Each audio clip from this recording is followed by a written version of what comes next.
guys, it's Rick. Welcome to the HDVIBE channel. In today's video, I want to address these passive reflectors that are on your saddlebags. The reason Harley Davidson puts these on, and all motorcycle manufacturers put some sort of reflectors on the side, is because it is a DOT regulation.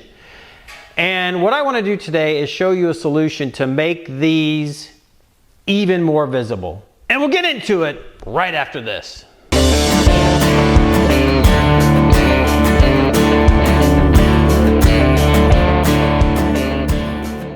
That's right, guys. So today I want to address these reflectors that are on these saddlebags, and actually in a future video I'm going to address the reflectors that are actually up on the forks. But today we're going to focus on the saddlebag. So as you know, these come stock from Harley Davidson with some reflectors, and the reason they come with reflectors is the DOT regulations for all motorcycles and all vehicles on the road is there has to be some visibility from the side of the vehicle.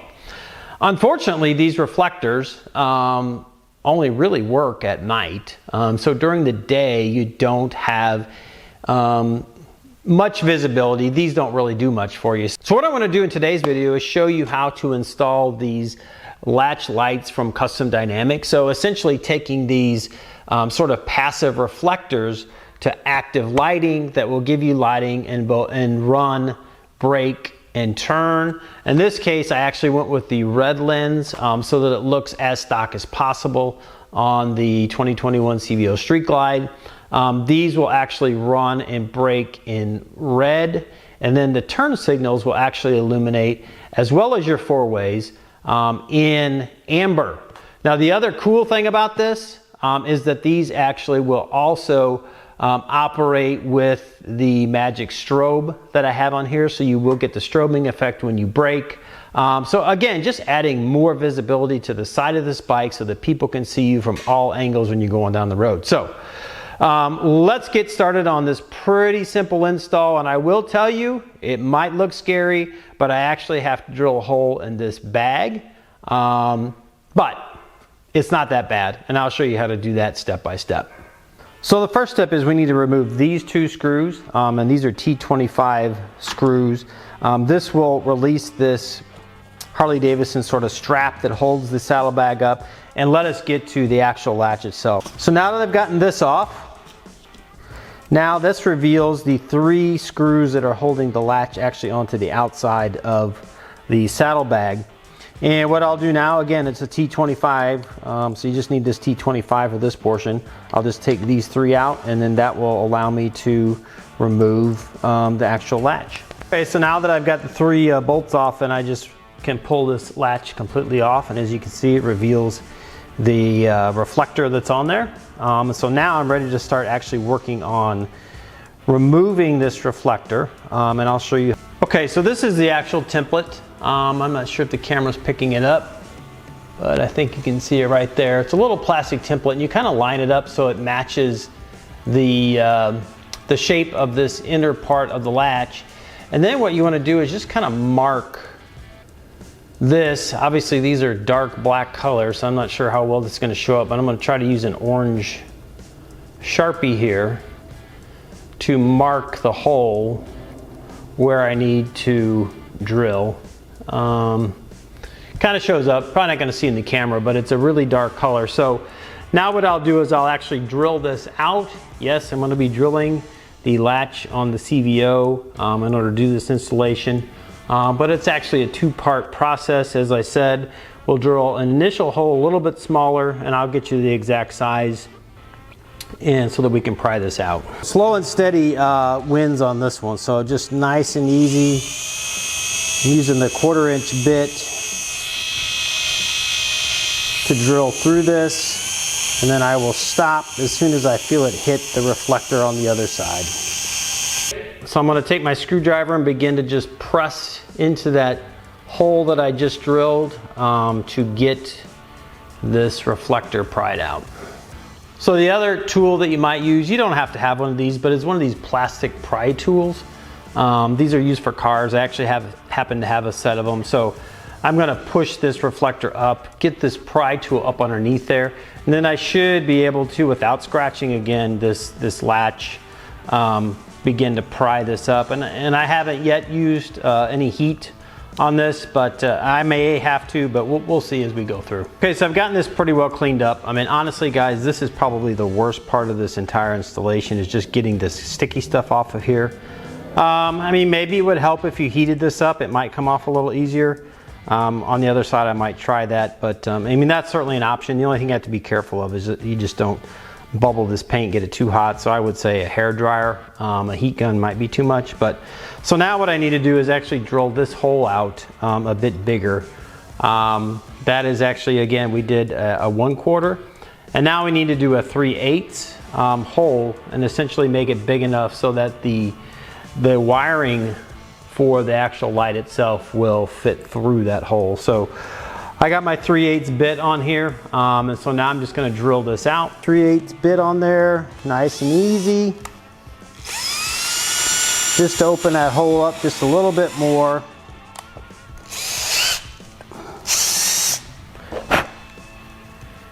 And there you go. So now we've got a nice size hole here so that the wiring for the actual light itself can kind of go through there. So I went ahead and kind of activated this 3M tape. I'm not sure if you really need to do that. And then I got it started. I'm just gonna peel this off. And then we're gonna get this lined up. So just be careful that you kind of get this in the right orientation from the get-go, because once that 3M tape sticks, it's pretty tight. And as you can see, I got it in there. Fits in like a glove into this stock latch. And I'm just going to push this down, make sure it's sticking completely throughout, and then there you can see the wiring comes through the back of the latch now. Okay, so now here comes the scary part. We're actually going to drill a hole into the saddlebag itself. So I've gone ahead and actually put some painter's tape on here so I don't slip and scratch the bag. It is kind of scary, but it's not terrible. And I like to line it up kind of, this is the one toward the front of the bag, this is the one more toward the back of the bag. I kind of measure off of that at about 1 inch, which is right there. Mark a point with my marker. So that'll be my starting point. And again, for this one, you will need a 9/16 drill bit. These drill bits are hard to find. I actually had to go buy one, I think at Home Depot, or maybe even got it online, but it's again a 9/16, which are hard to find. The reason you need a 9/16 is you have to get this grommet similar to this through that hole, but obviously don't go straight in with the 9/16. I'm going to use some smaller bits to get this started and keep expanding that hole until I can get this 9/16 bit in there. So let me do that real quick, and then I'll show you what that looks like once we get it finished. Okay guys, so I've got my pilot hole started here. I think I started with a 1/4 inch, then I went with a 5/16. Now I'm gonna go with this 9/16 bit, and we'll just go like this. And there you go. Now you got a big hole in your bag. So just kind of clean that up. Peel that tape off. So now I'm ready to reinstall the latch onto the saddlebag itself. So I kind of loop the wire through, get this lined up, and then now we're ready to put our 3 screws back in here. 1, 2, 3. And that again, those are the T27s. Get that lined up.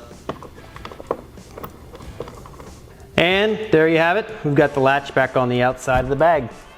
So now we're ready to move on to the next step. So the next step is we need to put this little rubber gasket on the top of this bag. And what it does, it just protects this wire from, as the bags open and close, so that it doesn't fray. You want to leave, and I'll show you in the next step when I start clipping down this wiring in here. But you just want to get it so that it gives it something to set on and rest, so that it doesn't fray that wire. Right now I'm ready to really reattach this strap to hold the lid up. So pretty simple. Again, I'm just going to put those bolts, these screws back in here with the T25. We're basically ready to attach these little zip tie connectors within the bag to kind of get the wire routed within here. Might be a little bit hard to see, but essentially we're running this wire along the inside of the bag toward the front and toward the hole. And these little zip tie connectors will hold that. So I'm gonna just go ahead and do that, and then we'll move on to the next step. So as you'll see, I've got the wire, it might be hard to see in the camera, but I got it kind of routed through here on these zip tie connectors. I'm gonna put the wiring through the hole that I drilled. Then I need to get this rubber grommet kind of through this. And the way you do that is kind of try to get it going on one end or one side of the grommet, and then you just kind of use a screwdriver to kind of push it through gently, and just make sure that you don't damage your wiring. And then kind of also make sure that you got your wiring pulled to about the right length, because once you get this grommet through and set, it's hard to move this wire in and out of that hole, because it tries to keep this all watertight so that you don't have any water issues with your bags. So now at this point that I've got the wiring all fed through, I've got the grommet set so that it's waterproof. Now we need to connect this little connector onto these raw ends of these wiring. They actually have little clips. So your little clips will go in these ports here, as they call them here. So the first one is red, and the second one yellow, the third one black, and the fourth one either brown or purple, depending on which side you're working on. In this case, I'm on the brown side. We're on the right side of the bike, so your brown is on the right. But it's this little connector here that you have to put in there. So it looks very similar to what's on the instructions, and I just need to push those in the right order. Otherwise, this lighting will not work. Got the bags back on now. As you can see, I've got to still cut these cable ties here, but I've got everything routed. And then what I did on the cable that came out of here, I actually connected one of these, which is this one right here coming out. And in my case, I already had some other Custom Dynamics lights, specifically the low profile bags on here. So I actually just connected an extender into here. And again, you can see brown goes to the right side of the bike. These all have brown connectors. So I connected that into that original harness, and then I've got the same connection for the other side of the harness over here. Plug that in and tested everything, and everything works just fine. So obviously I got to clean up some of this mess in here. The other thing I'm going to do obviously is clip these zip ties off, and then like I said earlier, what I'm going to do is actually gaffer tape this down so that when I'm putting things in and out of the bag, it doesn't impede or get caught on this wiring. So that's it, guys. You saw the step-by-step, and I went from a stock reflector to this super bright Custom Dynamics LED that's both run and brake in red, turn signal in 4 ways in amber. Not too difficult. I mean, it is a little scary. You have to drill a hole in your bag, but if you take your time, follow the directions I did, it's no issue whatsoever. So guys, if you like this kind of content, please give it a thumbs up. Also, if you haven't subscribed, please consider hitting that subscribe button, and also hit that bell icon and select all so you do get notified every time I do put out new content. Also, share this with your friends so that like-minded Harley riders, motorcycle riders can see my content as well. So I'm gonna wrap it up here. Life is short, get out and ride the bike. Thanks for stopping by, and we'll see you on the next one. Bye now.